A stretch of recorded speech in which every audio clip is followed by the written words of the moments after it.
atas semua kuasa, atas semua kuasa dan semua raja, atas semesta segala ciptaannya, atas semua hikmat dan jalan manusia. Kau telah ada sebelumnya atas kerajaan yang berkuasa, semua kejayaan di dalam dunia, atas semua harta kekayaan yang ada. Kau lebih dari segalanya. Disiksa dan disalibkan, bahkan mati, selamatkan hidupku. Betapa kau mengasihiku, lebih dari segalanya. Yesus, disiksa dan disalibkan, bahkan mati, selamatkan hidupku.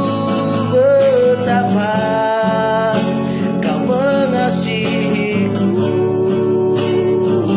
lebih dari segalanya. Disiksa, disiksa dan disalibkan, bahkan mati, selamatkan hidupku. Betapa kau mengasihiku,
kuasanya.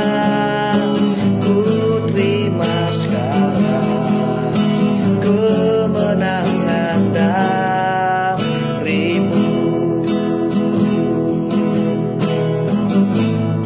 Kami hidup, ku hidup karena percaya. Kau yang berjanji setia, pengharapanku selalu ada di tanganmu. Kami tidak akan menyerah, ku tidak akan menyerah, meski dalam kesesakan. Seluruh hidupku dalam genggamanmu. Kami punya Tuhan, aku punya Tuhan yang besar, yang telah berjanji dan sanggup menggenapi imanku. Bersepakat percaya kuasanya. Ku terima sekarang kemenangan darimu. Aku punya Tuhan yang besar, yang telah berjanji dan sanggup menggenapi imanku. Bersepakat percaya kuasanya. Kami terima, ku terima sekarang kemenangan darimu. Ku terima sekarang Tuhan, ku terima sekarang kemenangan darimu.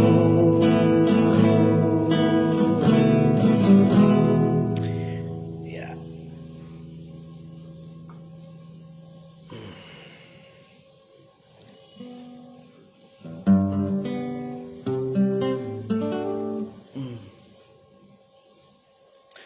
Baik Bapak Ibu, saudara-saudari yang sedang mendengarkan live dari saya Muli Ridho Alfa Zega.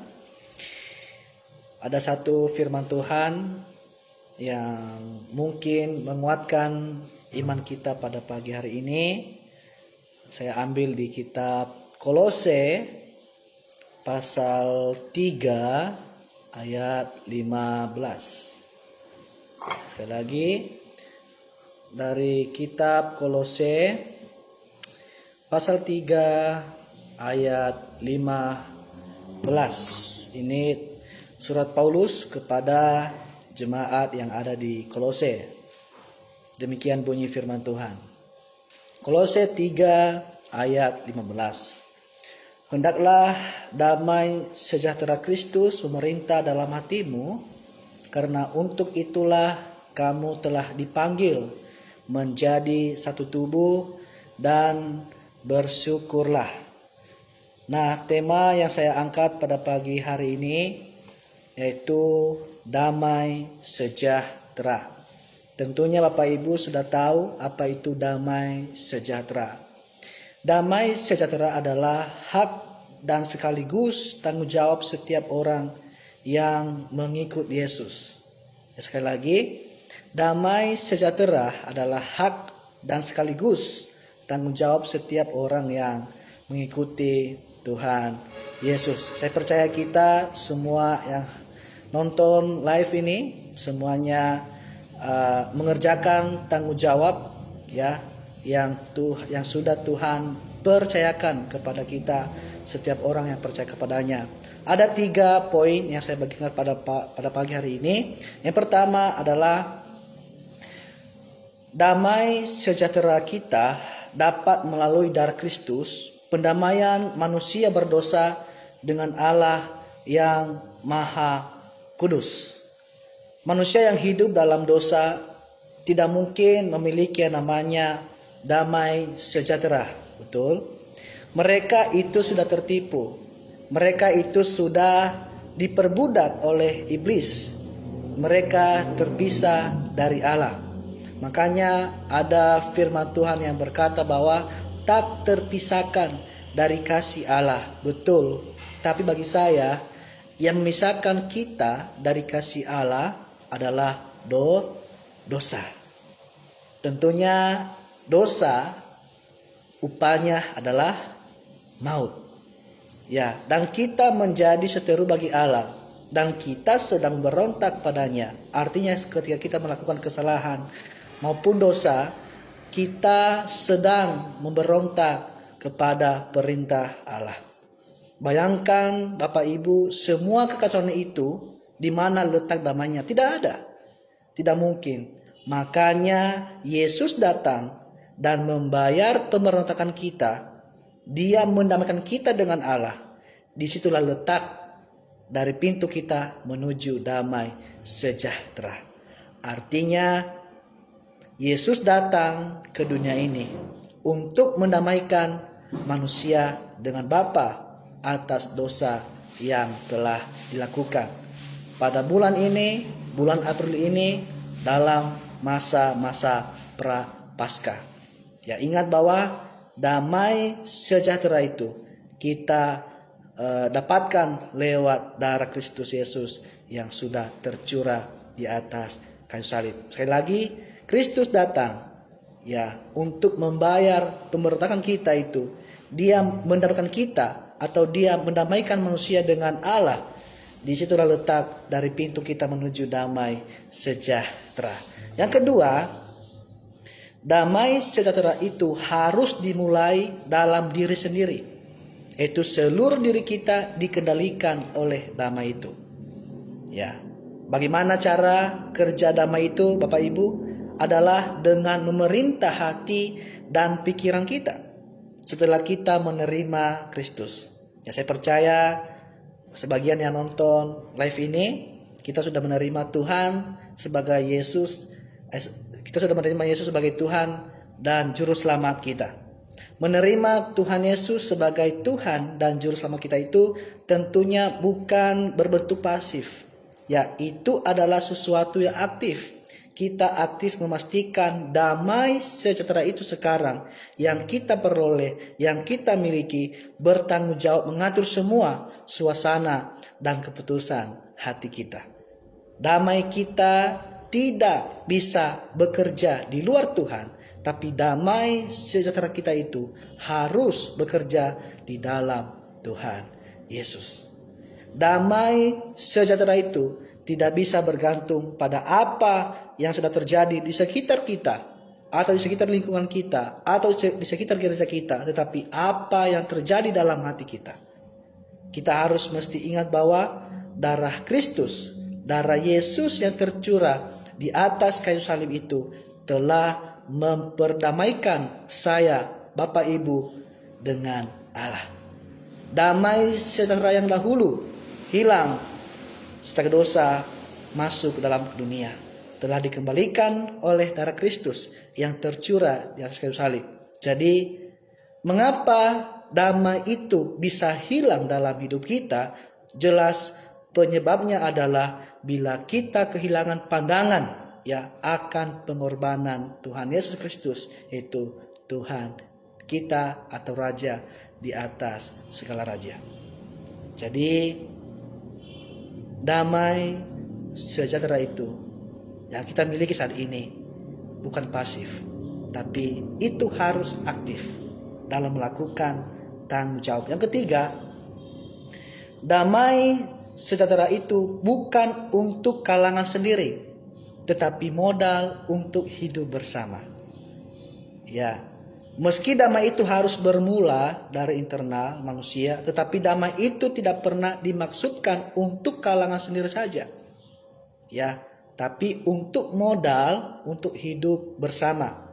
Kehendak Tuhan Yesus adalah agar kita menjadi, agar kita menegakkan damai Tuhan, damai sejahtera itu yang kita dapat dalam Tuhan, baik dalam pekerjaan, dalam rumah tangga, dalam pergaulan, dan dalam segala aspek hidup kita. Bapak Ibu, damai sejahtera itu bagian juga dari kerajaan Allah. Firman Tuhan berkata, sebab kerajaan Allah bukan soal makanan dan minuman, tapi soal damai sejahtera, sukacita oleh Roh Kudus. Kiranya Bapak Ibu dalam keluarga, dalam pekerjaan, dalam aspek apapun, dimanapun kita berada, biarlah damai sejahtera itu boleh menyertai seluruh hidup kita. Hadirkanlah damai sejahtera itu dalam pelayanan, dalam rumah tangga, dalam pekerjaan, supaya kerajaan Allah, kerajaan surga boleh kita rasakan. Itu aja firman Tuhan dari saya. Terima kasih. Tuhan Yesus memberkati. Salam Yahobu.